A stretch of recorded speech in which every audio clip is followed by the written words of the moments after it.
Kobe Paras itinangging may relasyon sila ng kapuso actress na si Kaylin Alcantara. Diretsahan nga at walang kakeme-kemeng sinagot ng basketball player na si Kobe Paras kung ano nga ba ang tunay na namamagitan sa kanila ng kapuso actress na si Kaylin Alcantara. Ito ay nang matanong ng GMA News ang basketball player sa nagdaang GMA Gala 2024 kung saan kapwa present ang rumored couple. Walang pag-sugarcoat na sagot ni Kobe. We are great friends. Anya pa ay hindi pa niya inaalok o tinatanong si Kaylin para maging girlfriend. Anya, bakit girlfriend agad? Nagtanong na ba ako? We are just great friends right now. Really close friends.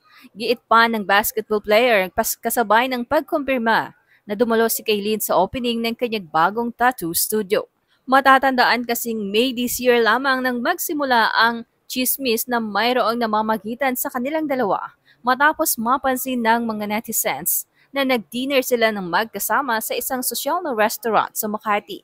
Kasunod nito ay ang pag-iiwan ni Kobe ng komento sa mga Instagram post ng actress, maging ang pagre-repost ng mga post nito sa sarili niyang Instagram account.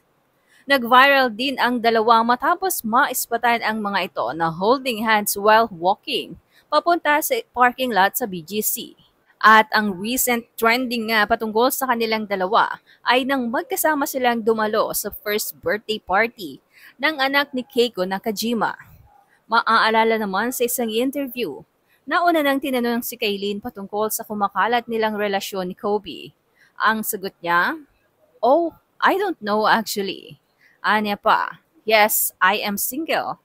Single life is great." Totoo yung sinasabi nila na masarap talaga maging single.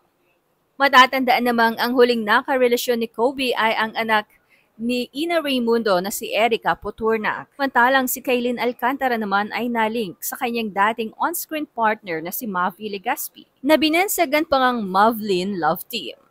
Sa kabila naman ng pagtanggi nila Kobe at Kaylin ay maraming netizens pa rin ang kinikilig at nananalig na magiging silang ang dalawa.